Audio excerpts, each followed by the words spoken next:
அனைவருக்கும் வணக்கம் நண்பர்களே.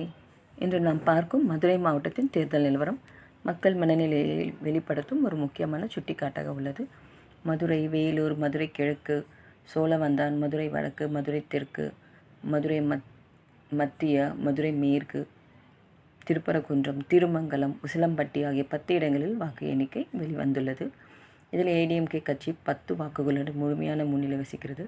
டிஎம்கே, டிவிகே மற்றும் இதர ஆகியவற்றுக்கு இதுவரை எந்த வாக்கும் பதிவாகவில்லை. இந்த நிலவரம் மக்கள் எந்த கட்சியை நம்பிக்கையுடன் பார்க்கிறார்கள் என்பது தெளிவாக காட்டுகிறது. ஏஐடிஎம்கேக்கு கிடைத்த வாக்குகள் அந்த கட்சியின் அடிப்படை வலிமையை வெளிப்படுத்துகின்றன. மற்ற கட்சிகளுக்கும் வாக்குகள் இல்லாதது இப்பகுதியில் அவர்களின் ஆதரவு குறைவாக இருப்பதை உணர்த்துகிறது. நண்பர்களே, தேர்தல் என்பது வெறும் எண்கள் அல்ல, இது மக்களின் எதிர்காலம் குறித்த நம்பிக்கை வெளிப்படுத்தும் ஒரு குரல். மதுரை மாவட்ட மக்களின் இந்த தேர்வு அவர்களின் விரும்பும் வளர்ச்சி பாதையை காட்டுகிறது.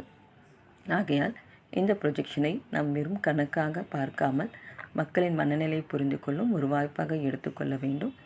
மதுரை மக்கள் தங்கள் எதிர்காலத்தை எந்த கட்சியிடம் ஒப்படைக்க விரும்புகிறார்கள் என்பதை இந்த வாக்குகள் தெளிவாக சொல்கின்றன. நன்றி.